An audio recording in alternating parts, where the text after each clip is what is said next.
tal? Bienvenidos a otra clase de Física 2. En este día vamos a hablar acerca de lo que es cuerpos rígidos y condiciones de equilibrio. ¿Se acuerdan que una vez ya habíamos hablado acerca de lo que era equilibrio? Entonces vamos a hacer un recordatorio de ese tema y para eso vamos a estudiar lo que es un cuerpo rígido dependiendo del movimiento, si es rotacional o traslacional. Mi nombre es José Danilo Tejeda y soy docente en la ciudad de La Ceiba. Las competencias. Explicar en qué consiste el equilibrio traslacional y rotacional, definir el concepto de un cuerpo rígido en condiciones de equilibrio y explicar el momento de torsión o torque de un cuerpo rígido en equilibrio. Ahora, ¿qué es equilibrio? Ustedes pueden observar este palo que tengo aquí, palo de escoba, sobre un pivote. Un pivote es el punto donde está puesto. Entonces, si yo muevo esto, sabemos de que si no lo pongo en su centro, entonces va a girar, va a provocar un movimiento rotacional. Entonces yo tengo que buscar ese punto central donde yo pueda observar que el palo se queda en equilibrio. Entonces eso es equilibrio. No actúa ninguna fuerza y, como dice la diapositiva ahí, decimos que un cuerpo está en equilibrio cuando no tiene aceleración, o sea, cuando está en reposo estático, o tiene velocidad constante, o sea, dinámico. ¿Qué es el equilibrio traslacional? Un objeto está en equilibrio traslacional si y solo si no existe una fuerza resultante. Esto significa que la suma de todas las fuerzas actuantes es cero. O sea, es cuando un objeto está colgado, por ejemplo un semáforo o algún rótulo, o en un plano inclinado podemos observar algún bloque que se viene deslizando pero está sujetado a una cuerda, por lo tanto eso es una condición de equilibrio. En este caso podemos ver la figura, se crea lo que es la suma vectorial de todas las fuerzas, están sobre el anillo y esa suma vectorial es cero. ¿Por qué es cero? Porque queremos de que esté en equilibrio. Entonces la suma vectorial va a ser la sumatoria de fuerzas, la notación sigma, ese símbolo que tenemos ahí, va a ser igual al vector F, fuerza, va a ser igual a A más B más C igual a 0.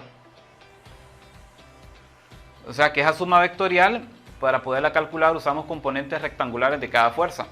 Por ejemplo, toda la sumatoria de las fuerzas en X tiene que ser igual a 0 y todas las sumatorias de las fuerzas en Y también tienen que ser igual a 0. De esa manera podemos calcular cuál es la fuerza resultante en el plano, ¿verdad? Y también habíamos hablado la vez pasada de diagramas de cuerpo libre. Ustedes recuerdan de que un diagrama, un DCL, es un diagrama que muestra todos los elementos como ser ejes, vectores, componentes, ángulos, y nos brinda la información necesaria para poder trabajar problemas donde una partícula o un cuerpo determinado concurren varias fuerzas. ¿Cómo hago un diagrama de cuerpo libre? Entonces, en este caso, en la figura que tenemos al lado izquierdo, en sus pantallas, lo que hacemos es aislar primeramente el punto central, donde está el anillo. Luego dibujamos los ejes, X y Y, aunque los ejes recuerden que es solamente para darnos la dirección. Por eso es que ahí casi no los vemos, porque lo que queremos en realidad es mostrar las fuerzas, no los ejes. Dibujamos los vectores, ahí está el vector ABC.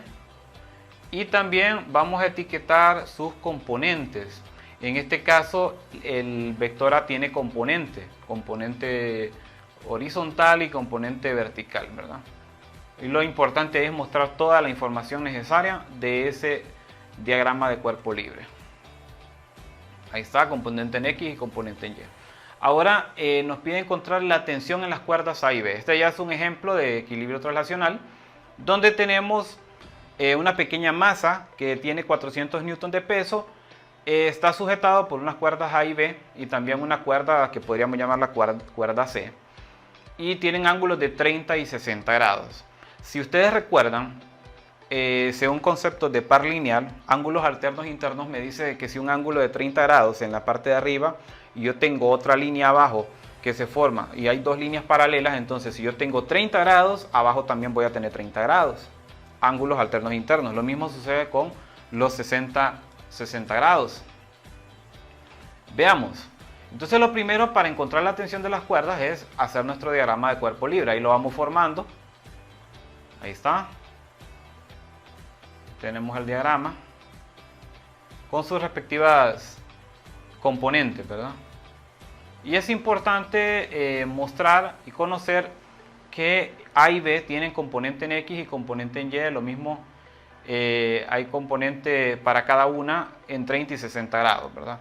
Para 400 newton no calculamos porque esa prácticamente ya está definida mediante el peso, ¿va? Y eso llamamos diagrama de cuerpo libre, ¿verdad? Ahí están las componentes dibujadas, ¿verdad? Ahora, ¿qué hacemos con esta información? Tenemos dos vectores, A y B. Entonces, para el vector A, que está ubicado a 30 grados, la componente en X, recuerden que el 30 grados está ubicado en el segundo cuadrante, si se fijan bien. ¿Cómo es la X en el segundo cuadrante? En el segundo cuadrante es negativa esa zona, mientras la Y es positiva. Por eso es que en la componente en X le agregamos negativo A coseno de 30, por ese menos, debido a que la componente está dibujada en una zona negativa para el eje X. Entonces, y también para Y, tenemos a Y igual a seno de 30 grados para poder calcular lo que es la componente en Y. Esa es positiva debido a que en el segundo cuadrante la Y es positiva. Luego tenemos para B 60 grados, Bx igual a B coseno de 60 grados y By es igual a B seno de 60 grados. Entonces, luego de tener estas componentes, aplicamos la primera condición de equilibrio. La primera condición nos decía que la sumatoria de las fuerzas en X va a ser igual a 0 y la sumatoria de las fuerzas en Y va a ser igual a 0. Entonces, ¿qué hacemos con esta información? Para encontrar esa tensión en las cuerdas, la sumatoria de las fuerzas en X, si observamos, está Bx y Ax. Son las dos que están en el eje X. Pero recuerden que Ax es negativo, por eso es que ahí se mira que Bx menos Ax es igual a 0. Despejando, el Ax pasa positivo y nos queda que Bx va a ser igual a Ax. Y en el caso de Fy, o la sumatoria de las fuerzas en Y, tenemos la fuerza o la componente Ay más la componente By menos el peso que era de 400 newton, y eso es igual a 0. Al despejar nos queda que Ay más By es igual al peso, a W que aparece ahí. Entonces, luego de esto, sustituyendo la información que tenemos, como sabíamos que Bx es igual a Ax, entonces nos quedaría B coseno de 60 grados es igual a coseno de 30, ahí sustituimos. Despejamos B, o sea que el coseno de 60 pasa a dividir y nos queda A coseno de 30 entre coseno de 60, que va a ser igual a 1.732A. Entonces, hasta el momento hemos encontrado B, pero tenemos una incógnita, tenemos A todavía que no sabemos cuánto vale. Entonces, para encontrar A, vamos a sustituir en la ecuación Ay más By igual a W, sustituimos A seno de 30 más B seno de 60 igual a 400 newton. Luego de eso, tenemos que crear un sistema de dos ecuaciones con dos incógnitas para poder encontrar cuánto vale A y cuánto vale B. Veamos entonces. Al sustituir los datos, tenemos lo siguiente: el paso 4, A seno de 30 más B seno de 60 es igual a 400 newton. Sustituimos. ¿A quién sustituimos ahí? Bueno, el valor de B, se recuerdan que era 1.732A, entonces ahí lo estamos sustituyendo por seno de 60. Luego de eso, a reducir, recuerden que seno de 30 es igual a 0.5, a un medio, entonces 0.50A más 1.50A es igual a 400 newton. Sumamos 0.50 más 1.50 me da 2 y sería 2A igual a 400 newton. Despejamos la A, pasamos el 2 a dividir y nos queda que 400 entre 2 es igual a 200 newton. Y esta es la tensión de la cuerda A. Y una vez que tenemos esa tensión de la cuerda A, ya podemos encontrar B. ¿Qué hacemos? Sustituir, ¿verdad? Como B era igual a 1.732A, entonces sustituimos ese valor de A y A vale 200 newton. Por lo tanto, nos queda 1.732 multiplicado por 200 newton. Y al multiplicar nos queda 346 newton, que sería la tensión de B. Por tanto, la tensión en las cuerdas A y B son 200 newton y 346 newton respectivamente. Ahora, hablemos de lo que es un cuerpo rígido. Por ejemplo, este es un cuerpo rígido. Un cuerpo rígido puede ser aquel material, podríamos decir un puente o algo que se mantiene rígido sin moverse, y lo que se procura es de que ese cuerpo rígido pueda soportar fuerzas extremas o externas. Entonces, un cuerpo rígido es un cuerpo ideal en el que sus partículas tienen posiciones relativas, fijas entre sí. Estos cuerpos no sufren deformaciones debido a la acción de fuerzas externas. O sea que aunque yo le aplique fuerza a este palo, él siempre se mantiene de esta misma forma. Claro que yo le puedo aplicar más fuerza y lo puedo quebrar, ¿verdad? Pero en ese caso estaría superando la fuerza interna que ellos tienen. ¿Cuáles son los tipos de movimiento? Bien, un cuerpo rígido en equilibrio mecánico puede someterse a uno de los dos tipos de movimiento, que es el traslacional y el rotacional. Entonces, traslacional ya habíamos visto un ejemplo, pero en este caso, hablando de, por ejemplo, una rueda, imagínense una rueda que quiere girar o va girando. Esa rueda en traslación solo se traslada, no rueda, sino que solamente se va arrastrando, como imagínense un automóvil que frena, que va a gran velocidad y frena, entonces se desliza en el pavimento. Mientras que rotación, pues hay una velocidad, ¿verdad? Hay una velocidad angular y eso provoca que la rueda o el cuerpo vaya girando. Entonces, en el traslacional, si el cuerpo tiene movimiento traslacional, todas las partículas tienen la misma velocidad instantánea, lo que implica que el objeto no está girando y la sumatoria de las fuerzas es igual a 0 por condición de equilibrio. Y en el rotacional, el objeto tiene movimiento rotacional en torno a un eje fijo. En este caso, las partículas del objeto tienen la misma velocidad angular instantánea y viajan en círculo en torno al eje de rotación. Si se fijan el punto azul que se está formando, esto podría ser una pequeña partícula que la analizamos cuando va girando, no provoca otro círculo. Ese movimiento parabólico que se mira ahí, lo que es un cicloide, se llama matemáticamente, y ese es el tipo de movimiento, pero en la parte de abajo por donde va rodando es una línea recta. Entonces imagínense ustedes un eje que yo dibujara una línea recta con algún tipo de disco y en la parte de arriba del disco le pusiera un pedacito de marcador y entonces yo lo empezara a mover. El centro del disco provoca una línea recta, pero el de arriba va haciendo ese giro, lo que provoca el cicloide. Y aquí podemos hablar de torque, que la sumatoria del torque va a ser igual a 0. Esa es la condición de equilibrio para un movimiento rotacional. Cuando hablamos de torque ya hablamos de torsión, de mover, de hacer un cambio, pero ya vamos a ver más adelante qué es eso. Ok, entonces el movimiento de torsión se define como la tendencia a producir un cambio en el movimiento rotacional. Por ejemplo, un taladro hace movimiento de torsión. O por ejemplo, cuando está un fontanero arreglando un tubo, utiliza una llave para hacer una torsión. Esa torsión, o mejor dicho torque, lo que hace es que las fuerzas más cercanas al extremo de la llave tienen mayores momentos de torsión. O sea, imagínense una llave inglesa o llave Crescent, como le llamamos. Usted le aplica una fuerza de 20 newton para aflojar un tornillo. Pero si la persona se acerca más a la parte superior de la llave, no se aplica mucha fuerza. O sea, el momento de torsión no es tan mayor, pero si yo me muevo mi mano y me ubico exactamente en el extremo de la llave, voy a tener mayor momento de torsión. ¿Por qué? O sea, la gente dice, aquí agarro mejor fuerza. Por ejemplo, cuando vamos a aflojar una tuerca de una llanta que se nos punchó, de un carro, entonces se van a fijar que las personas buscan siempre el extremo, no buscan el centro, buscan el extremo de la llave y se paran incluso en ella para poder hacer el giro y aflojar los tornillos. Entonces buscamos siempre la mayor longitud para poder aplicar un momento de torsión. ¿Qué unidades utilizamos aquí?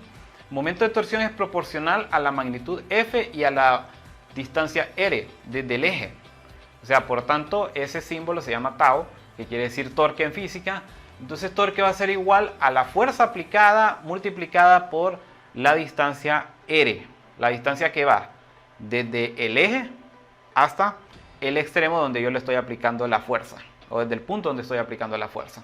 ¿Y qué unidades utilizamos aquí? Las unidades son newton por metro y libra por pie. Ahora, esto tiene una dirección. El momento de torsión es una cantidad vectorial, por lo tanto tiene dirección y magnitud. Entonces, por ejemplo, cuando estamos girando el mango de un destornillador en sentido de las manecillas de reloj, y lo que ocurre cuando hacemos eso es que lo sacamos para, o sea, lo podemos introducir hacia adentro el tornillo. Pero si lo hacemos en sentido contrario a las manecillas de reloj, el tornillo viene para afuera. Es como cuando destapamos una Coca-Cola. Usted viene y destapa la Coca-Cola para el lado izquierdo, ¿verdad? O sea, en contra de las manecillas de reloj. Y usted puede abrir, o sea, y en el caso que usted venga y cierre la Coca-Cola, entonces en ese caso lo hace a favor de las manecillas de reloj. Entonces estos tienen un signo, ya vamos a ver cuál es. Y es a lo que llamamos convención de signos para momentos de torsión. O sea, cuando en la primera dice momento de torsión positivo contra manecillas de reloj. O sea, imagínense esa tuerquita que está ahí, donde dice CMR, es esa cantidad, o sea, en contra de las manecillas de reloj. Cuando usted hace un movimiento en contra de las manecillas de reloj, decimos que es positivo. Cuando destapa una Coca-Cola, es positivo, porque vamos a tomar coca. Entonces lo mismo es aquí. Usted destapa una Coca-Cola, en ese sentido, en contra de las manecillas de reloj, es positivo. Pero si yo lo hago a favor o en el sentido de las manecillas de reloj, se considera negativo. O sea, estamos cerrando la coca, ya no vamos a seguir tomando, entonces es negativo. Tenemos un ejemplo. Esa es una llave que está aflojando una tuerca, un tornillo. Entonces, si se fijan, la fuerza se está haciendo hacia abajo y esa fuerza hacia abajo la estamos aplicando a 6 centímetros de donde está la tuerca. Ahora, en este caso, si yo estoy hablando de fuerza con Newton, entonces yo tendría que trabajar la distancia con metros, no con centímetros. Entonces, ustedes saben que 6 centímetros, si lo convertimos, un metro tiene 100 centímetros, por lo tanto sería 0.6. Y aquí aplicamos la fórmula, que sería 40 newton multiplicado por 0.60 metros. ¿Por qué le ponemos negativo? Bueno, porque estamos haciendo la fuerza hacia abajo. Entonces estamos haciendo la fuerza hacia abajo, quiere decir que vamos a favor de las manecillas de reloj y dijimos de que cuando va a favor de las manecillas de reloj es negativo.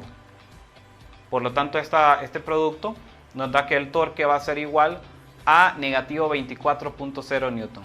Newton por metro, que es la unidad que utilizamos para torque. Y por la convención de signos, la F o la fuerza sería negativo. Ahora, un ejemplo de equilibrio rotacional. Dice, sin movimiento rotacional, 3 masas están suspendidas de una regla de 1 metro, como se muestra en la figura. Vamos a poner la figura. ¿Qué masa debe colgarse a la derecha para que el sistema esté en equilibrio? Y dice, desprecie la masa de la regla. Imagínense de nuevo que esto fuera una regla, ¿verdad? Entonces, dice que la longitud que tiene es de 1 metro, ¿verdad?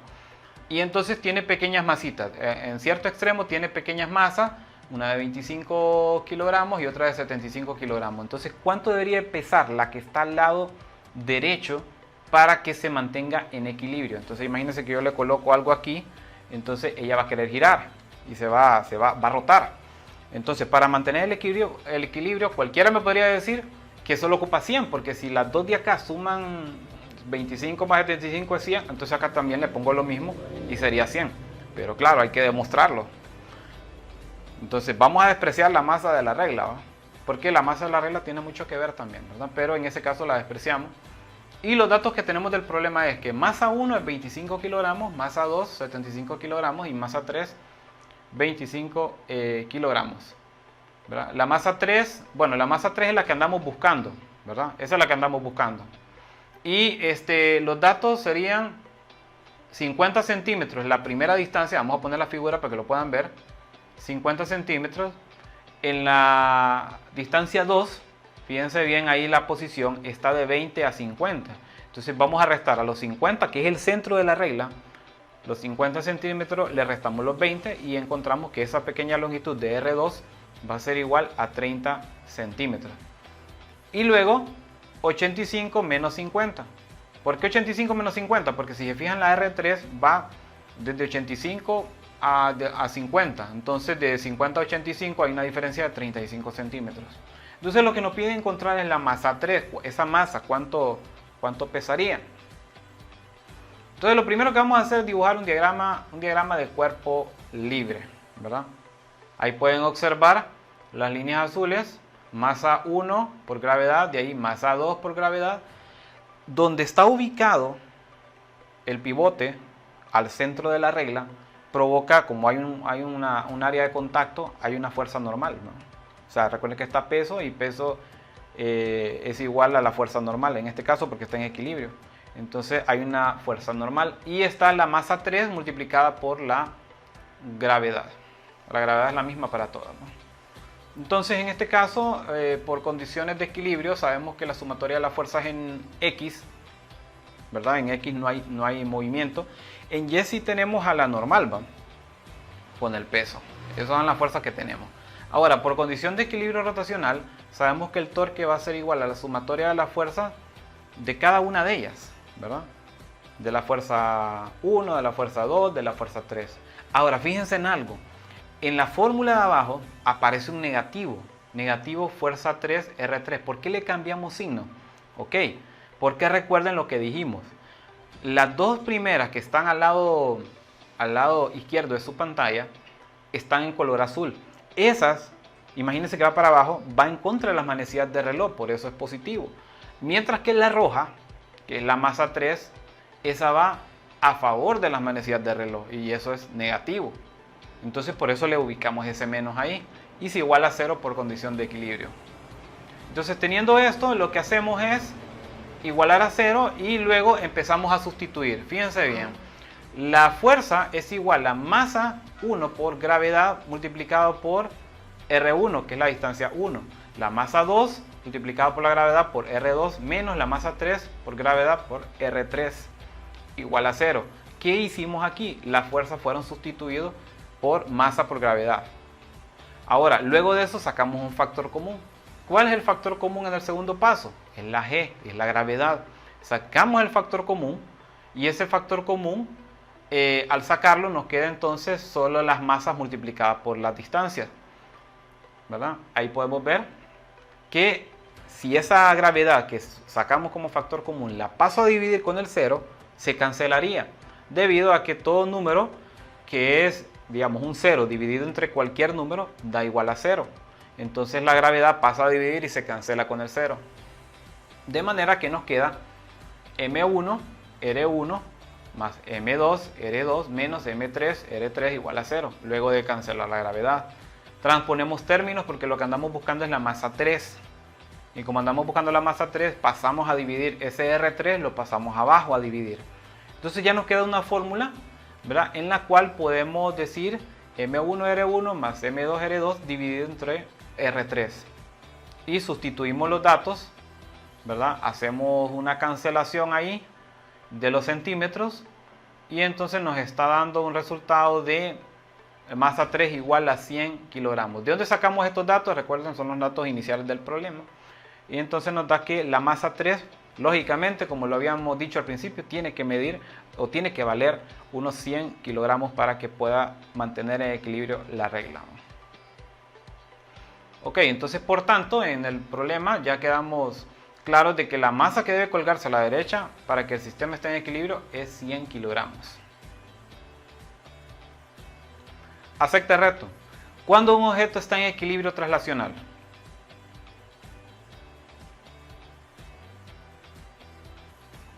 Muy bien, cuando un objeto está en equilibrio traslacional, si y solo si no existe una fuerza resultante.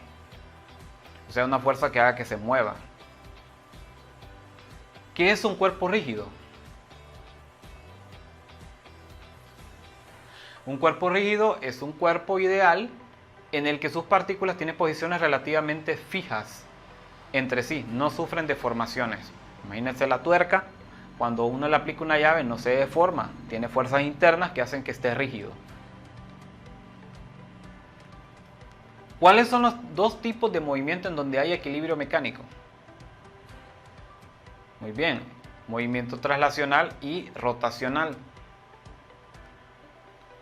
Ok, tenemos un pequeño ejemplo, una llave Crescent o llave inglesa. Vamos a aflojar una tuerca y la fuerza se está aplicando, fíjense bien para dónde, hacia arriba. O sea, la tuerca se está haciendo así, hacia arriba. Entonces, a una distancia de 12 centímetros desde el punto central del tornillo a la fuerza donde se está aplicando, que es 69.3 newton. Y el problema ya le dice que es positivo. ¿Por qué es positivo? Por la forma de la rotación. Es en contra de las manecillas de reloj y por tanto es positivo. Entonces, al resolverlo nos estaría dando que multiplicamos el 69.3 newton por 0.12 metros. Recuerden de que los 12 centímetros los convertimos a metros y nos da un total de 8.31 newton metro, que sería el momento de torsión o torque de ese tornillo. ¿Cómo es la convención de signos en el momento de torsión? Recordando que el momento de torsión va a ser positivo cuando es en contra de manecillas de reloj y el momento de torsión va a ser negativo cuando es a favor de las manecillas de reloj. ¿Qué aprendimos el día de hoy? A explicar en qué consiste el equilibrio traslacional y rotacional, a definir el concepto de un cuerpo rígido en condiciones de equilibrio y a explicar el momento de torsión o torque de un cuerpo rígido en equilibrio. En próximas clases vamos a seguir viendo acerca de esto de torque y qué comportamientos tendría dependiendo la situación, ¿no? Siempre recordándote que tienes que quedarte en casa, tomar las medidas de precaución, siempre el lavado de manos, alejarte de las personas, no estar muy cerca. Y termino con esta frase diciendo que si siempre haces lo que siempre has hecho, siempre obtendrás lo que